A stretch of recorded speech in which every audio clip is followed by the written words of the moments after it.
actually showed up?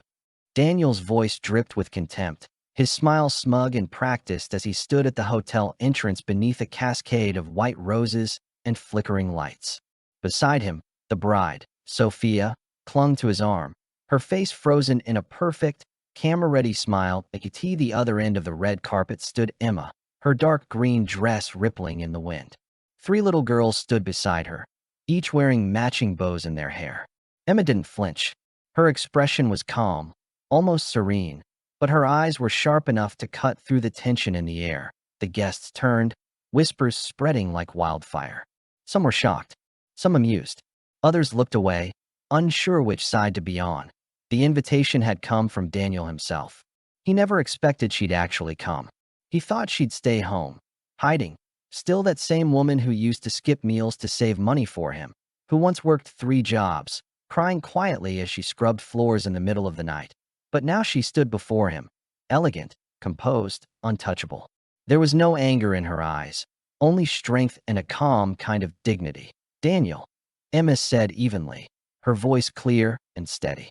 "I only came to offer my congratulations, and let the girls give their blessings." Daniel gave a low, mocking laugh. "Oh, come on," he said, turning to the guests. "This is my ex-wife." Guess she couldn't resist a little drama. Laughter broke out. Sophia's smile faltered. Emma's daughters squeezed her hand tighter, standing proudly at her side. The moment felt almost theatrical, like an unscripted twist no one saw coming. But the truth was, this story didn't begin here. 8 years earlier, Emma and Daniel had just gotten married. They lived in a cramped apartment on the outskirts of Los Angeles. Leaky roof, flickering light bulbs, weeds growing through cracked concrete. Daniel had just started a small business, constantly broke, always chasing something bigger. Emma worked double shifts at a diner during the day and cleaned offices at night. She'd tiptoe home near dawn, careful not to wake him. Back then, she believed love could conquer poverty, exhaustion, and fear. But as Daniel's business started to take off, everything changed. He began to sneer at her simple clothes, her quiet manners. "You don't know how to talk to people," he said once. "You'll never fit into my world." Soon, he stopped taking her to company dinners. When colleagues asked about his wife, he'd just shrug. "She stays home," he'd say, as if she were part of the furniture. Emma endured it all in silence, clinging to hope that once he made it, things would be different. But one night, he laid a set of divorce papers on the kitchen table and said flatly, "I've met someone who can actually help me. Her family can take me places you never could." The wind outside howled through the cracked window. Emma's hands shook as she stared at him. "What about us?" she whispered. Daniel didn't even look guilty. "You're too naive, Emma. Love doesn't pay the bills." Then he walked out, leaving her alone with nothing but a broken lease, a rusted car, and a few $100s in her savings account. Weeks later, Emma found out she was pregnant. With triplets, fear hit her like a storm. No job, no insurance, no family to lean on. She called Daniel once, her voice trembling. His answer was ice cold. "That's not my problem." That night, she cried until dawn. But when morning came, she wiped her face, put on her jacket, and went to the clinic to register for prenatal care. When the nurse asked if she had a family contact, she simply shook her head. She worked as long as she could, mornings in a diner, afternoons delivering food, nights doing laundry for strangers. Her belly grew heavy, her body weak, but she never stopped. When the babies were born, she was barely conscious from the pain, but she still managed to sign the birth certificates herself. Under last name, she wrote Emma Wells, her own name, not his. The years that followed were brutal. She rarely slept more than 2 hours at a time. When all 3 babies cried, she'd hold one, rock another with her foot, and whisper to the third from across the room. Her hands cracked from cleaning chemicals, her nails split, her back ached constantly, but she kept going. Eventually, she got a job as an assistant at a small design studio.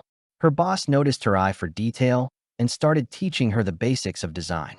She learned fast. Within a few years, her work was featured in local exhibitions. Her reputation grew. She opened her own design studio, earning enough to send her daughters to good schools.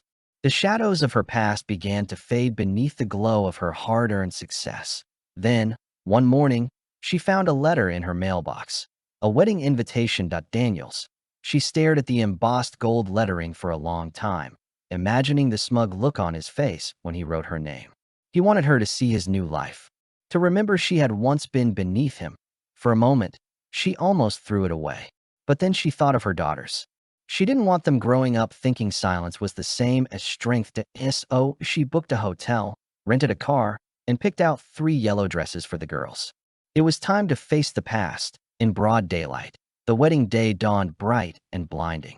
White roses lined the hotel courtyard, their petals gleaming under the California sun. The guests, Daniel's new circle, wore designer suits and practiced smiles. When Emma walked in, the entire room seemed to freeze. The photographer's hand paused midair before the flash went wild. Conversation stopped. Heads turned. Daniel's smile faltered. Sophia whispered, "Why is she here?" He forced a grin. "Don't worry. She's nobody." Emma's daughters giggled and skipped forward, clutching tiny bouquets. They didn't understand the tension that thickened the air. They just wanted to see the pretty bride. "Long time no see," Emma said quietly. Daniel nodded stiffly. Before he could speak, one of his friends chuckled. "So this is your ex-wife? Gotta say, she's way prettier than I expected." Daniel's jaw tightened. The laughter around them stung. As the ceremony went on, all eyes drifted toward Emma. Her calm confidence, her quiet grace, it all outshone the bride. People whispered, "She's the one who looks like she belongs here." Sophia's smile cracked. She could feel the shift in the room, the admiration, the comparison. She squeezed Daniel's hand, only to feel his palm sweating. Emma didn't react. She sat quietly with her girls, helping them eat cake, watching the vows unfold with a small, polite smile. There was no hatred left in her, no bitterness. Only peace, and that, more than anything, unsettled him. Near the end of the night, Daniel couldn't take it anymore. He approached her and muttered, "You'll never beat me." Emma met his eyes and smiled softly. "I was never trying to." She stood, took her daughters by the hand, and said, "Come on, girls. Let's go home." As she walked away, the room fell silent. For the first time, everyone understood who the real winner was. Weeks later, the wedding photos hit the news. But the image that went viral wasn't of the happy couple.